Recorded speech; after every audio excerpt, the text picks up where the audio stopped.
بسم اللہ الرحمن الرحیم اللہم صلی علی سیدنا مولانا محمد وعلی آل سیدنا مولانا محمد مبارک وسلم۔ میرا ہدایت کے ناظرین و سامعین، ہمارا سلسلہ نور سے ظہور تک اپنی تمام تر رحمتوں برکتوں کو سمیٹتا ہوا سلسلہ وار آگے بڑھ رہا ہے۔ تو ہم سیرت کے ان انمول موتیوں کو لے رہے ہیں جو مشہور ہیں اور جس سے ہمیں کریم آقا صلی اللہ تعالی علیہ وسلم کی سیرت میں رہنمائی ملتی ہے۔ ان چیزوں کو ہم ذکر کر رہے ہیں۔ اب جب سیدہ کائنات سیدہ طیبہ طاہرہ سیدہ خدیجہ الکبریٰ سلام اللہ علیہا کے ساتھ عقد ہوا اور اس کے بعد پیش آنے والا ایک مشہور واقعہ کہ جو خانہ کعبہ کو از سر نو تعمیر کیا گیا۔ کائنات میں سب سے پہلے جو زمین وجود میں آئی وہ بیت اللہ خانہ کعبہ کی زمین۔ اس کو پھر مالک نے جو تفاسیر میں لکھا، محدثین نے لکھا، مفسرین نے لکھا، اللہ نے پھر اس کو ہی پھیلایا اور پورے روئے زمین بنائی اور پھر اس کو ہی اپنے گھر کے لیے منتخب کر لیا۔ اس کی کتنی بار تعمیر ہوئی یہ ہمارا موضوع نہیں ہے، ہم صرف اس پہلو کو لے رہے ہیں کہ جو جب نبی کریم صلی اللہ علیہ وسلم کے عہد میں بظاہر ظاہری حیات مبارکہ میں خانہ کعبہ کو تعمیر کیا گیا۔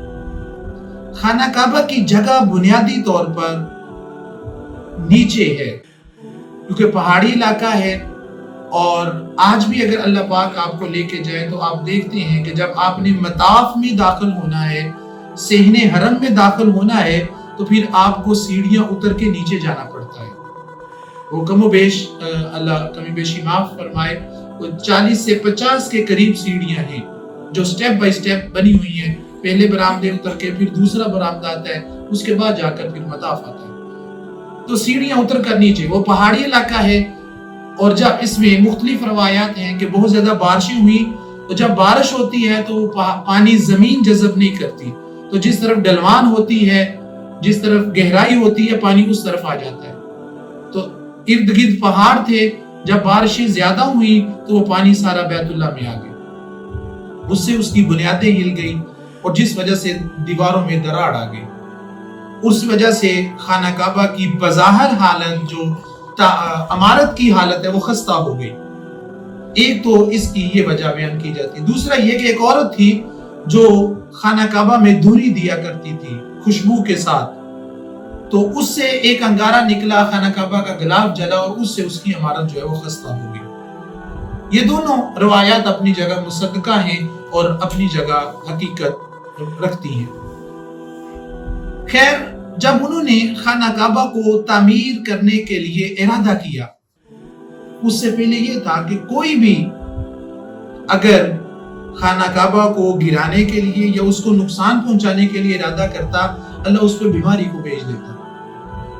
ابرہہ کا واقعہ جو ہے وہ موجود ہے۔ جب ہم نے حضرت عبد المطلب رضی اللہ تعالیٰ عنہ کا ذکر کیا تو اس میں ابرہہ کا ذکر کیا تھا کہ وہ جو خانہ کعبہ کو گرانے کے لیے آیا تو اس پر پھر جو ابابیل کے ساتھ لشکر کشی کی گئی اور اس کو تباہ و برباد کر دیا گیا۔ اسی طرح مختلف ادوار میں جس نے بھی خانہ کعبہ کو نقصان پہنچانے کی کوشش کی، اس کے ساتھ کوئی نہ کوئی اس طرح کا معاملہ ہو، یا پھر اس وقت اگر کوئی کرتا تو وہاں سے کوئی سانپ یا اژدہا نکل آتا جس سے لوگ خوف زدہ ہو جاتے۔ تو جب اس کی حالت زیادہ ہی خستہ ہوگی، انہوں نے مشورہ کیا کیا کیا جائے، تو انہوں نے کہا پھر یہ کرتے ہیں کہ اس کو از سر نو تعمیر کرتے ہیں۔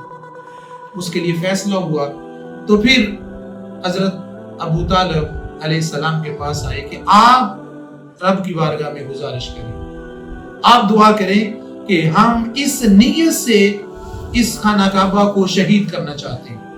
نیت بری نہیں ہے، بس اس کی جو عمارت کی حالت خستہ ہو چکی ہے، اس کو اثر نو مرمت اور ترتیب دینا چاہتے ہیں۔ تو جب حضرت ابو طالب علیہ السلام نے دعا کی اور پھر اس کے بعد جو ولید بن مغیرہ تھا وہ کدال لے کے سب سے پہلے اوپر چڑھا